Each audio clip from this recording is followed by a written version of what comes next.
Hi, welcome to today's devotion. I'm Pastor Heath, and I want to go to Mark chapter 10, a very important verse we find in the Gospel of Mark, and that is verse 45.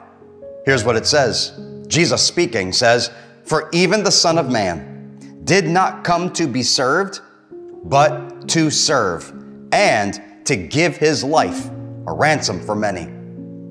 That verse, the words that we just read, this is the key verse to the entire Gospel of Mark. This is the one main thing that Mark is trying to show us about Jesus. In fact, if you could picture this verse to be like a curtain rod, and from that one curtain rod, there are two curtains draping from that rod, that's what this verse is like.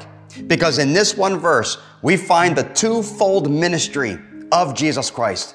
And it's all about service and sacrifice.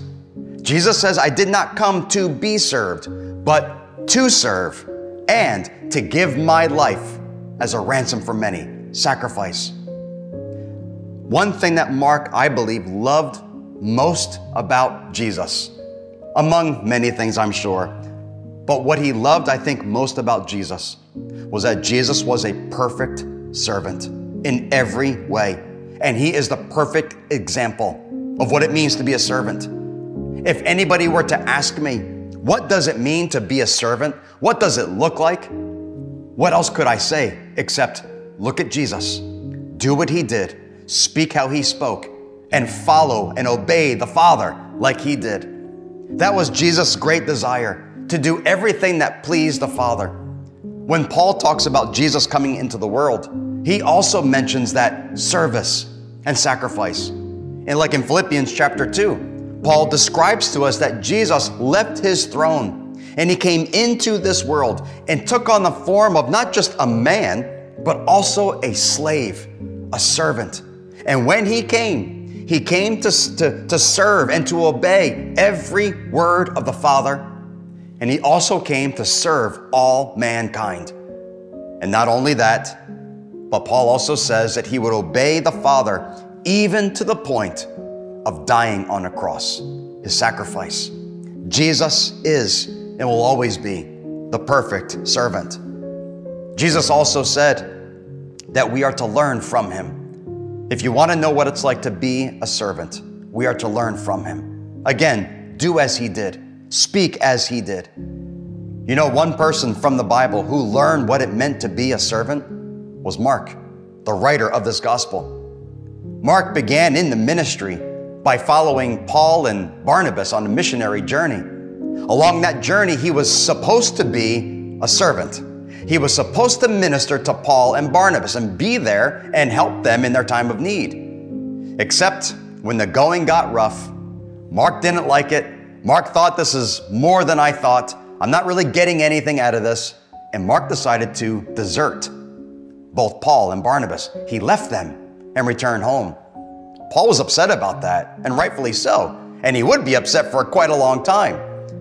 But you know, as you read the New Testament, from Acts to 2 Timothy, and even Peter's writings, we find something about Mark. Do you know, eventually, Mark was following Peter, learning from Peter. And Peter, from his epistles, he calls Mark my son. He loved Mark, and he saw something in Mark so important.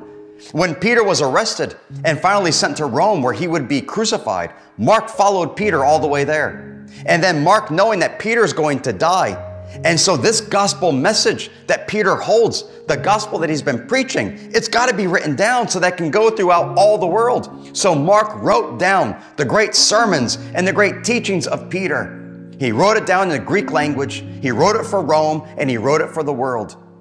And also eventually, when Paul comes to the end of his life, he writes to Timothy in 2 Timothy, and he says to Timothy, "Come to me as soon as you can.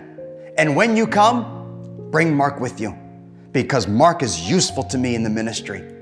Mark became like Christ. He became a servant to the church and to the world. How did that happen? Because Mark learned what it was like to follow Jesus and to be more like him in service and in sacrifice. We are to follow Christ And we're not supposed to try to expect to get things out of it. No, our life is all about giving it all away for the sake of Him. Be a servant for the Lord Jesus. God bless you.